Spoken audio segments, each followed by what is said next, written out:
আমার গোশটা কোটা হয়ে গেছে, এখন আমি চুলায় দিব। আমার মশলাটা আগে থেকে ভুনা হয়ে গেছে। আমার মশলাটাই যদি একটু আগে থেকে ভুনা হয়ে গেছে, এখন আমি গোশটা দিয়ে দিব। কারণ একজনে মশলাটা ভুনছে আর একজনে গোশটা কাটা হয়েছে। আমি গোশটা দিয়ে দিলাম। প্রায় 2 কেজি 2.5 কেজি গোশ হয়েছে,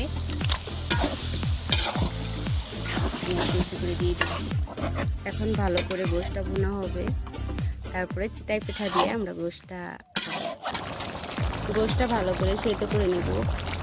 আমি এর মধ্যে দিয়ে দিয়েছি আদা বাটা, জিরা বাটা, রসুন বাটা এবং হলুদের গুঁড়া, মরিচের গুঁড়া, কাঁচা মরিচ, তার সাথে লবণ দিয়ে মশলাটা ভালো করে ভুনে নিচ্ছি আর পেঁয়াজ। এখন গোশটা ভালো করে জাল করে নেব, কারণ অনেক দিন হয়েছে রাজাহাঁসটা বয়স, কারণ আমাদেরই পালিত রাজাহাঁস, তাই ভাবলাম যে সবাই মিলে আমরা রান্না করে খাই। আমার ভাই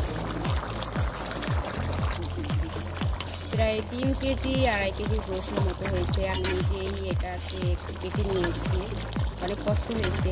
এই জন্য আমি আমার ভাইয়ের বলছি তুমি বানাও, তুমি রান্না করো। ও রান্না করছে আর আমি এগুলো সব কিছু করছি।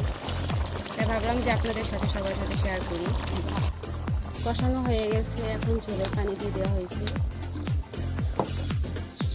আমার গোশটা রান্না হয়ে গেছে, কেমন লাগলো জানাবেন। আমার ভিডিওটা ভালো লাগলে লাইক এবং কমেন্ট করবেন, শেয়ার করবেন, চ্যানেলটি সাবস্ক্রাইব করে রাখবেন। আল্লাহ হাফেজ।